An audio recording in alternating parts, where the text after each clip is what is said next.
মানবাধিকার সংস্থার রিপোর্ট অনুযায়ী তফসিল ঘোষণার পর এ পর্যন্ত ৬২টি এই বড় ধরনের সংঘর্ষের রিপোর্ট পাওয়া গেছে, যা কিনা জামাতের উপরে হয়েছে।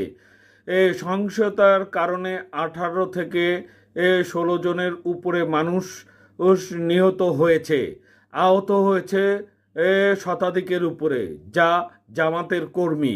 এই সহিংসতার বড় কারণ হচ্ছিল বিএনপি, যা জামাতের উপরে করেছে।